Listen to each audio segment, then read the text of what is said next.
प्रिय दर्शकों नमस्कार। ऋषु ज्योतिष में आपका स्वागत है। दर्शकों, ऋषु ज्योतिष समय समय पर आपका मार्गदर्शन करता आ रहा है और सबसे पहले मैं आपको बहुत धन्यवाद दूं कि आप मेरे वीडियो बड़ी उत्सुकता से देख रहे हैं। आशा करता हूं आगे भी देखते रहेंगे। ऋषु ज्योतिष आपके द्वारा दी गई परेशानियों के ऊपर कुंडली में वीडियो बना करके मार्गदर्शन करता रहा है। मैं हमेशा कहता हूं कि आप ऋषि ज्योतिष के चैनल से जुड़ जाइए। आपको जो भी प्रॉब्लम आ रही है, मैं अपने अनुभव, अपना ज्ञान और शास्त्रों के मुताबिक आपका मार्गदर्शन करने की कोशिश करूंगा। कुंडली में तो बहुत सारे शुभ अशुभ योग होते हैं, पूरे पर वीडियो बनाना असंभव वाली बात है। जो आपको प्रॉब्लम है उसके ऊपर जरूर बना करके आपका मार्गदर्शन करेंगे। आज के कुंडली में आपके बच्चों के लिए बहुत ही महत्वपूर्ण है और ऐसे वीडियो मैं पहले भी कई बना चुका हूं। अभी अभिभावक का प्रश्न आया कि गुरुजी हमारा बच्चा थोड़ा क्रोधी या हिंसात्मक प्रवृत्ति का है और पढ़ाई में वो सुचारू रूप से नहीं चल रहा है। क्या कारण है? अभी तो चलती हुई सीढ़ी है, कुछ उपाय है तो हम कर सकते हैं। बड़ी अच्छी बात है। हर अभिभावक यही चाहता है, हर माता पिता यही चाहता है अब उसके बच्चे पढ़ लिख करके अच्छे बुद्धिमान बने और अच्छा अपना मान सम्मान बनाए। तो दर्शकों, इसी पर हम विचार करेंगे। कुंडली में कुछ योगों के ऊपर आपका मार्गदर्शन अवश्य होगा और आप कमेंट्स में लिखिए, आपको मेरा वीडियो जैसा लगता है आप लिखिए, उससे मेरा मनोबल ऊंचा होगा।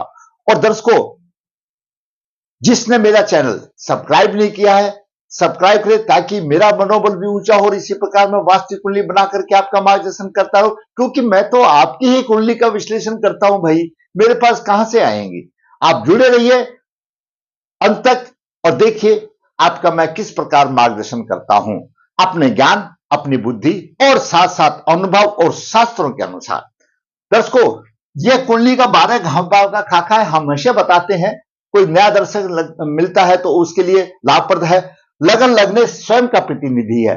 द्वितीय भाव धन का, कुटुंब का भाव है। तृतीय भाव पराक्रम का भाव है। चतुर्थ भाव माता, भूमि, मकान, सुख का भाव है। पंचम भाव बुद्धि, विवेक, शक्ति और संतान का भाव है। विद्या का भाव है। छठा भाव रोग शत्रु का भाव है, इसे तृक भाव भी कहते हैं। सप्तम भाव जीवन साथी का भाव है और व्यवसाय का भाव है। अष्टम भाव आयु और कष्ट का भाव है। नवम भाव भाग्य भाव है और धर्म का भाव है। दसम भाव जो भी आप काम करें उसमें सम्मान दिलाने वाला शीर्ष कोण है, दसम भाव है। पिता के सुख का भाव है। एकादश भाव आपकी सोसाइटी को बताता है, आपके बड़े भाई का क्या है वो बताता है और आमदनी का भाव है। सभी प्रकार की इच्छा पूर्ति का भी एकादश भाव है। द्वादश भाव सहवास सुख का भाव है, खर्चे का भी भाव है और दंड का भी भाव है और विदेश का भी भाव है। ये सारी चीजें मैं आपको मोटे तौर पर बताता हूं। दर्शकों, आज हम विचार करेंगे कि अपने बच्चों की पढ़ाई में सुचारू रूप से करने के लिए कुछ कुंडली में अंग हैं। इस कुंडली में कुछ अंग है, उनकी बलवंता उसको ऊपर शिखर पर ले जाती है, योग्यता को शिखर पर ले जाती है। क्या है दर्शकों? पहला है बुद्धि के घोतक अंग। बुद्धि के घोतक अंग क्या है? लग्न, लग्नेश और बुध। लग्न, लगन का स्वामी, आपका कोई भी लगन हो और आपका कोई भी लगन का स्वामी, उसकी स्थिति क्या है। दूसरा है बुध। बुध वाणी का कारक है, बुद्धि का कारक है। बुध की स्थिति क्या है। पंचम भाव और पंचमेश। पंचम भाव जैसे मैंने बताया बुद्धि विवेक का भाव है, शिक्षा का भाव है, संतान का भाव है। तो पंचम भाव की स्थिति कैसी है और पंचम भाव के स्वामी की स्थिति कैसी है। आपकी कुंडली से किसी भी लगन की हो, आप उठा करके देख लीजिए। अगर नहीं समझ में आता है तो मुझसे फोन से बात कीजिए। वो आपका बच्चा नहीं मेरा बच्चा, मैं आपको पूरी तरह से समझाने की कोशिश करूंगा। तो आज के हमारे बच्चे भावी नागरिक हैं, आगे इन्होंने ही संभालना है। ये बुद्धि के घोतक अंग 5 हो गए, लगन, लग्नेश, बुध, पंचम भाव और पंचमेश। उसके बाद आता है मन, इमोशंस। मन का भी बहुत जरूरी है उसमें लगना। मन के घोतक अंग है चतुर्थ भाव। ये चतुर्थ भाव और चतुर्थ भाव का स्वामी ये भी मन का घोतक है। उसके साथ साथ आता है और चंद्रमा, तो चंद्रमा मन का कारक है। ये तो तीन बिंदु मन के घोतक अंग है, आपके इमोशंस के अंग है। उसके बाद एक आता है गुरु। गुरु ज्ञान है। हमारे विद्वानों का कथन है कि बुध कैचिंग पावर है तो गुरु मेमोरी पावर है। तो गुरु की भी शुभ स्थिति कहीं ना कहीं अच्छी हो तो हमारे बच्चे आगे गेट थ्रू हो जाते हैं और अच्छी शिक्षा प्राप्त करने में रहते हैं। उसके साथ साथ हम विचार करेंगे सरल विपरीत राजयोग। सरल विपरीत राजयोग क्या होता है? प्रासद जी ने भी, सारावली में भी, गर्गमुनि सभी ने बताया है। छठा, आठवां, 12वें स्थान के जो स्वामी होते हैं वो द्वारा विपरीत राजयोग बनाते हैं। तो आज सरल विपरीत राज बताएंगे। अष्टम भाव का स्वामी छठे में हो या द्वादश भाव में हो और वह पाप प्रभाव में हो तो विपरीत राजयोग होता है। विपरीत राजयोग क्या? जब जातक को विपरीत स्थिति आती है उस टाइम में फल देकर के जातक को संभाल लेता है, वो भी एक राजयोग है, बहुत अच्छा राजयोग है। तो इन्हीं सभी बातों पर विचार करेंगे। दूसरा, इस कुंडली में जिसका वर्णन करने जा रहा हूं उसमें भी एक कालसर्प योग है जिसका की नाम है संघपाल कालसर्प योग। संघपाल कालसर्प योग कैसे बनता है? राहु केतु की चतुर्थ और दशम स्थान में स्थिति हो, राहु केतु की चतुर्थ और दशम स्थान में स्थिति हो, पूरे ग्रह एक तरफ परिधि में हो, या अगर कोई बाहर है तो उसको आंशिक तो कहा गया है, लेकिन अगर राहु के अंशों से वो कमजोर है तो संपूर्ण कालसर्प होता है।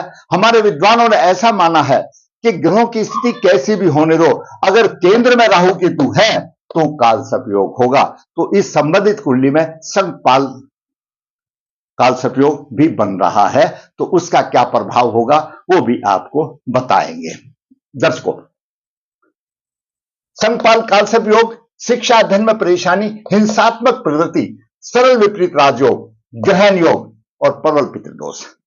चंद्रमा के साथ जब राहु होता है तो ग्रहण योग हो जाता है, सूर्य के साथ जब राहु होता है तो ग्रहण योग हो जाता है। और ये कालसर्प योग भी हो और ग्रहण योग हो तो वह कुंडली में अधिक संघर्ष में जीवन बना देता है। जातक का जन्म 22 जुलाई 2015 शुक्ल पक्ष है, हस्तचरण 1 बुधवार को हुआ। जन्म के समय पर मिथुन लगन उदय हुआ। मिथुन लगन के 20 डिग्री है और लगन में मंगल 24 डिग्री लेकर के विराजमान है। द्वितीय भाव में सूर्य 4 डिग्री लेकर के 49 मिनट लेकर के है, तो वहीं लग्नेश बुध 2:40 पर अस्त है। लग्नेश बुध अस्त है, तो जब लग्नेश ही अस्त हो गया तो फिर कैसे होगा? और वो भी बुध। लग्नेश ने 2 बिंदुओं को खराब कर दिया, एक लग्नेश अस्त हो गया, दूसरा बुध अस्त हो गया। तृतीय भाव में गुरु 1 डिग्री 36 मिनट लेकर विराजमान है, वहीं पर शुक्र 6 डिग्री 28 मिनट लेकर के विराजमान है। चतुर्थ भाव में राहु कन्या राशि में 10 डिग्री लेकर के विराजमान है, वहीं पर चंद्रमा 10 डिग्री 58 मिनट लेकर के विराजमान है। यहां पर चंद्रमा और राहु का ग्रहण योग लग गया चतुर्थ भाव में। छठे भाव में शनि वृश्चिक राशि में है, 4 डिग्री लेकर विराजमान है, और दशम भाव में केतु 10 डिग्री लेकर विराजमान है। यह ग्रहों की स्थिति रही। अभी जातक की दशा, चंद्रमा की महादशा 22/7/15 से 27/10/24 तक चल रही है। इसके बाद मंगल की महादशा आएगी 27/10/24 से 28/10/31 तक, पुनर्वसु नक्षत्र में है। तो जैसा ग्रह का प्रभाव होगा वैसे ही दशा में फल मिलेगा। सरल विपरीत राजयोग भी है, सरल राजयोग भी। दर्शकों, मिथुन लगन के स्वामी बुध है। हम हमेशा बताते हैं और तोते की तरह बताते हैं कि बुध बुद्धि का कारक है, वाणी का कारक है।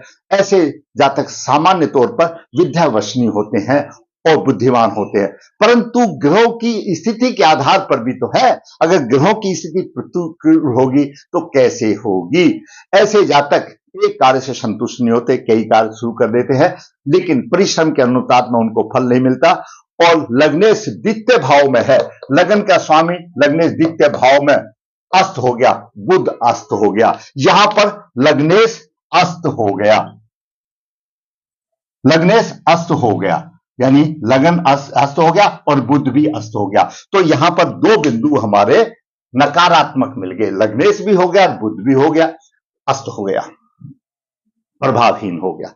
अब बात करते हैं सूर्य की। दर्शकों, सूर्य तीर्थ भाव का स्वामी है और द्वितीय भाव में है। पुरुषार्थ, तृतीय भाव पुरुषार्थ का है। वैसे भी सूर्य पुरुषार्थ का कारक है, परिश्रम का कारक है। पुरुषार्थ मतलब मीन्स अपने खुद मेहनत करने वाला, धन और कुटुंब की वृद्धि करने की कोशिश करेगा। सूर्य अष्टम भाव को देख रहा है, दैनिक जीवन में कुछ अशांति का अनुभव करेगा, धनी होगा, प्रभावशाली होगा, हिम्मत वाला होगा, परंतु सूर्य भी केतु से पीड़ित है। केतु की पंचम दृष्टि सूर्य को भी पीड़ित कर रही है। सूर्य भी पीड़ित हो गया, और जब सूर्य पीड़ित हो गया तो कुंडली शापित हो गई। अब बात करते हैं चंद्रमा की। दर्शकों, चंद्रमा द्वितीय भाव का स्वामी या चतुर्थ भाव में है। अगर साधारण तौर पर द्वितीय भाव का स्वामी चतुर्थ भाव में हो तो बहुत कुछ होता है, धन, भूमि आदि सबका सुख होता है। परंतु राहु ने तो चपेट दिया, चंद्रमा को भी पीड़ित कर दिया और चतुर्थ भाव को भी पीड़ित कर दिया, और चंद्रमा राहु का ग्रहण योग लग गया।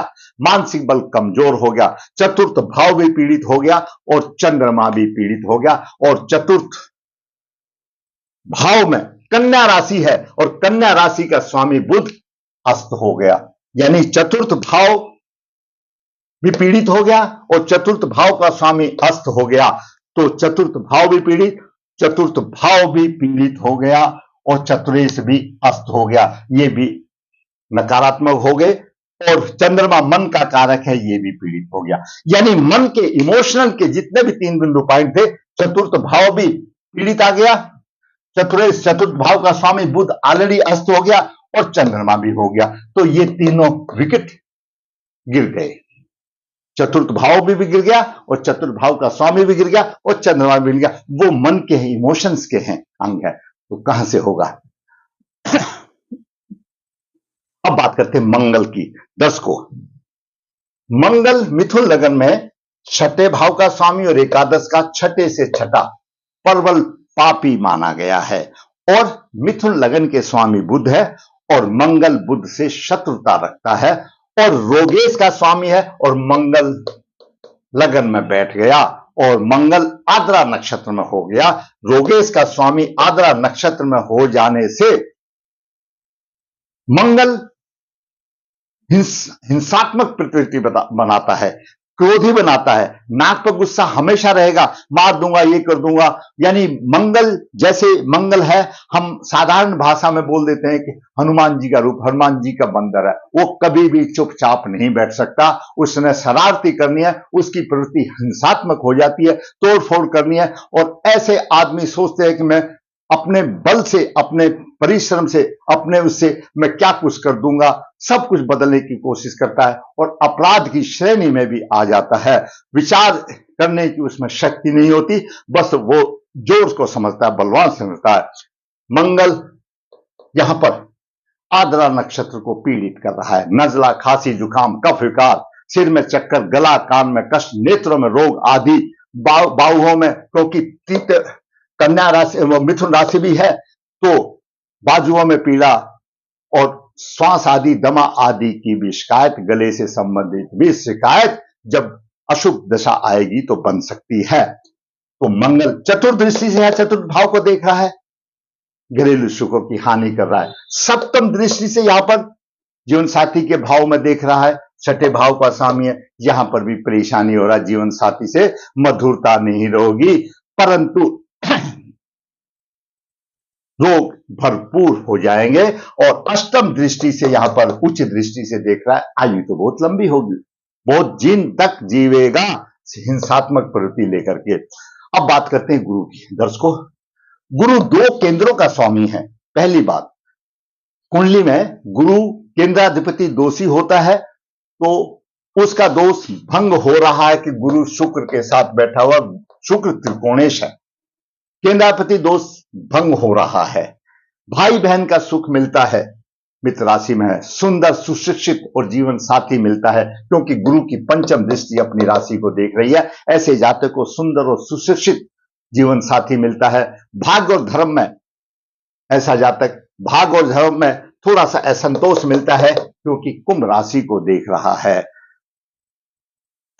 नवम दृष्टि से गुरु आमदनी के भाव को देख रहा है, तो आमदनी में भी अच्छा होगा, ऐसा है। जैसा जातक ऐसे गुरु का जातक, वो अगर खुश होता है तो सब कुछ लुटा देता है, सब कुछ लुटा देता है, खुश होने से सब कुछ लुटा देता है, और नाराज होगा तो एक पैसा दे करके भी किसी को खुश नहीं, ऐसा जातक है। तो उससे खुश में, उसमें रजामंदी में ही, उसमें सुखी सुखी में तो उससे सब कुछ लिया जा सकता है, वरना देने वाला नहीं है। ये गुरु का प्रभाव है। अब बात करते हैं शुक्र की। शुक्र पंचम भाव का स्वामी और तृतीय भाव में 6 डिग्री लेकर के गुरु के साथ बैठा हुआ है। पराक्रम भाई बहन का भाव है, गुरु भी है, गुरु की है। सप्तम भाव का स्वामी और पंचम भाव का स्वामी दोनों की युति तीसरे भाव में है। ऐसे ये इंगित करती है कि ऐसे जातक का प्रेम विवाह होगा और सफल प्रेम विवाह होगा, क्योंकि सप्तमेश और पंचमेश की युति है, सफल विवाह होगा। संतान पक्ष में थोड़ी सी कमजोरी होगी, विद्या, क्योंकि गुरु अपने यहां पर है, शिक्षा और संतान में थोड़ी सी परेशानी आ सकती है। लेकिन ऐसा जातक संतान पक्ष और विद्या पक्ष में, यानी विद्या मतलब ज्ञान में कमजोर होते हुए भी बड़ी चतुराई से, बहुत ही चालाकी से अपना और अपनी वार्तालाप से उसकी बातें ऐसी होंगी जिसमें चतुराई घुली रहेगी, और अपना सीधा काम निकालने में प्रवीण होता है, वो अपना काम निकालने के लिए बहुत प्रवीण होता है। शुक्र का यहां पर यह प्रभाव है। कम पढ़ा लिखा भी ऐसा होगा जैसे बहुत है, और अपना काम टक देसी, एकदम जैसे बोलते हैं ना, टक देसी निकालने के लिए वह बहुत ही ऐसा रहता है। भाई बहनों में मनमुटाव हो सकता है, वो एक अलग बात है। अब बात करते हैं शनि की। दर्शकों, शनि अष्टम भाव का स्वामी है, नवम भाव का स्वामी है और छठे भाव में है। सरल विपरीत राजयोग भी बना रहा है। तो अष्टम भाव का स्वामी जब छठे में होता है, अगर सिर्फ केवल पाप प्रभाव से हो तो सरल विपरीत राजयोग बनता है। यहां पर केतु का प्रभाव है, सरल विपरीत राजयोग बन रहा है। विपरीत स्थिति में जातक को ऊपर उठाएगा। शत्रु पक्ष में सफलता मिलेगी। तीसरी दृष्टि से अष्टम भाव को देख रहा है, आयु अच्छी होगी, ऐसे जातक की आयु अच्छी होगी। और सप्तम दृष्टि से द्वादश भाव को देख रहा है, जहां खर्चा तो होगा लेकिन बाहर से उसके संबंध बहुत अच्छे होंगे और सुख शांति में कमी आ सकती है। व्यवसाय और खर्चा अधिक, बाहर से लाभ होगा। और दसम दृष्टि से यहां पर शत्रु राशि में देख रहा है, भाई बहन के सुख में कमी का कारण बनेगा, शनि का प्रभाव। अब बात करते हैं राहु की। राहु चतुर्थ भाव में है, कन्या राशि में है। माता के सुख में कमी, भूमि मकान संपत्ति में असंतोष, गुप्त युति से सुख प्राप्त करता है, सुख प्राप्त करता है। पंचम दृष्टि यहां पर अष्टम भाव में है, पंचम दृष्टि अष्टम भाव में मित्र राशि को देख रहा है, अच्छा होगा, कोई दिक्कत नहीं। सप्तम दृष्टि यहां पर व्यवसाय में परेशानी देगा, सुख व्यवसाय में परेशानी देगा। और नवम दृष्टि द्वादश भाव में है, खर्चा अधिक होगा और खर्च साधक होगा। अब बात करते हैं केतु की। केतु दसम भाव में है, व्यवसाय में कठिनाई, मान प्रतिष्ठा में कमी, धन की कमी सूर्य को पीड़ित कर रहा है पंचम दृष्टि से। और सप्तम भाव से माता को रोग नहीं बना रहा है। नवम दृष्टि से शत्रु का शमन कर रहा है, शनि को पीड़ित कर रहा है। ये ग्रहों का प्रभाव है। अभी दर्शकों देखिए, मैंने इसी में आपको बताया संगपाल काल सर्पयोग, जब राहु केतु चतुर्थ भाव में हो और दसम भाव में हो तो संगपाल नामक काल सर्पयोग बनता है। ग्रहों की स्थिति कोई भी हो, आपका केंद्र में राहु केतु हो तो हमारे विद्वानों का मत रहा है वह काल सर्पदोष माना जाता है। इसमें तो आंशिक है, और फिर आंशिक क्या, शनि की 4 डिग्री है, राहु की 10 डिग्री है, तो पूर्ण हो गया उनके सिद्धांत के मुताबिक।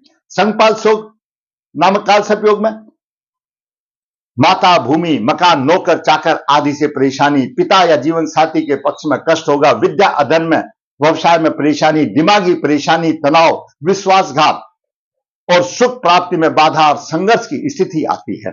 संगपाल में मैंने आपको बताया कैसे बनता है, वो भी बताया। अभी दर्शकों देखिए, संघपाल काल से मैंने बता दिया कैसे बनता है। शिक्षा धन में परेशानी आ गया, हिंसात्मक प्रकृति, मंगल लगन में बैठा हुआ, नाक को गुस्सा होगा। सर्व पितराज जो मैंने बता दिया। बुद्धि के अंग, लगन भी मंगल से पीड़ित है। मंगल छठे भाव का स्वामी यहां पर है, रोग दे रहा है, आंखों के संबंधित रोग दे रहा है और दवा सांस के भी दे देगा और कान गला से भी संबंध में दे देगा। तो लगन भी पीड़ित है, लग्नेश अस्त है और बुध स्वयं अपने आप में लग्नेश है, तो ये भी विकेट गिर गया। पंचम भाव और पंचमेश, पंचम भाव और पंचमेश शुभ स्थिति में है, क्योंकि पंचम भाव पर कोई अशुभ प्रभाव नहीं है, पंचमेश पर भी कोई अशुभ प्रभाव नहीं है तो शुभ प्रभाव है, गुरु का प्रभाव है।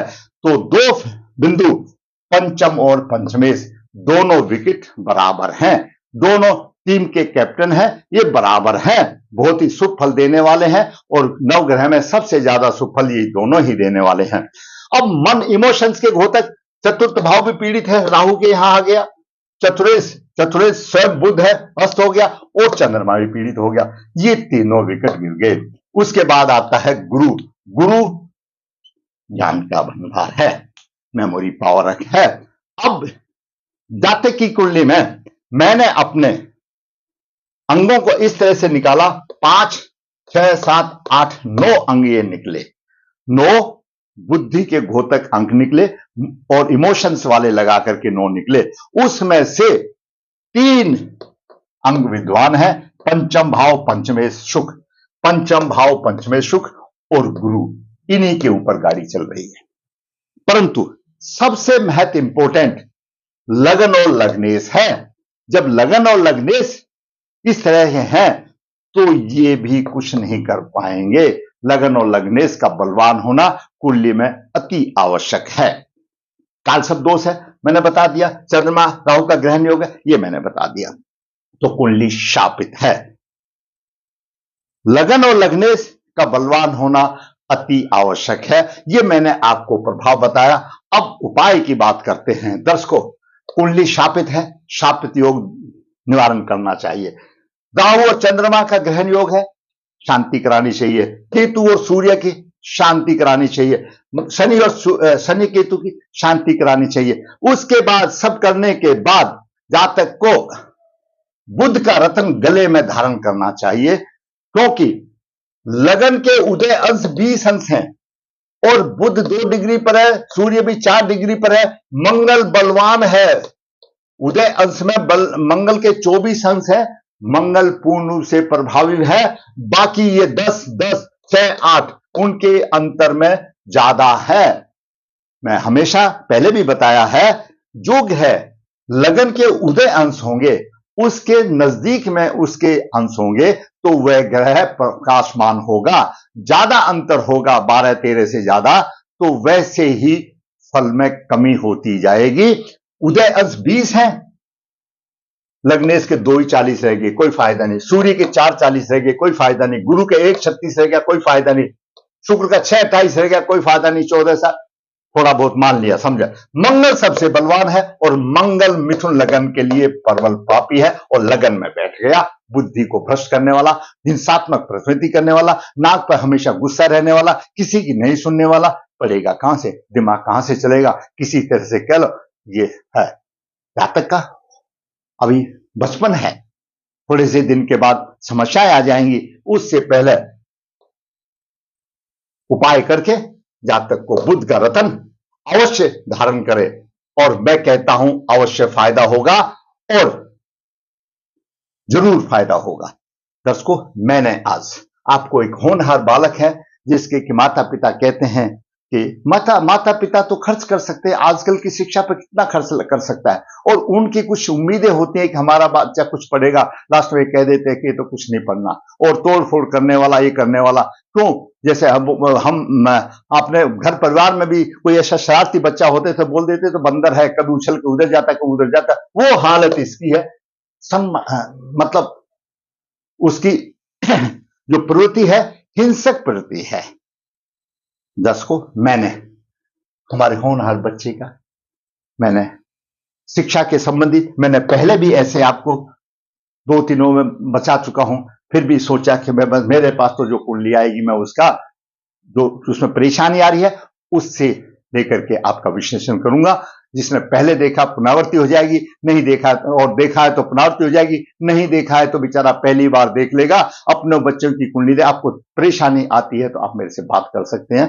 दर्शकों, ऋषि ज्योतिष नर्मदा जी के तट के नजदीक है, नरदेहर। यहाँ पर काल से दोष पितृदोष की पूजा की जाती है। जो इच्छुक का संपर्क कर सकता है। ऋषि ज्योतिष हाथ से पत्रिका लिखता है, पूरा निचोड़ देता है। जो इच्छुक का संपर्क कर सकता है। ऋषि ज्योतिष कन्या भाव के लिए गुण मिलान बिना किसी शुल्क के राह आसान करने के लिए आपको भेजता है, जरूरत है आपको फायदा उठाने की। ऋषि ज्योतिष आपकी दी हुई कुंडलियों पर जो परेशानी आ रही है उसकी परेशानी और उसका उपाय बता करके आपका मार्गदर्शन करता है। जरूरत है ऋषि ज्योतिष के चैनल पर जुड़ने की। मैं फिर कहूंगा दर्शकों, आपको मेरा वीडियो अच्छा लगता है लाइक करें, शेयर करें, और दर्शकों मेरा भी मनोबल ऊंचा हो। जिसने मेरा चैनल सब्सक्राइब नहीं किया सब्सक्राइब करें, ताकि मैं इसी प्रकार प्रफुल्लित होकर के आपकी वास्तविक कुंडलियों से बना करके आपका मार्गदर्शन करता रहूं। धन्यवाद।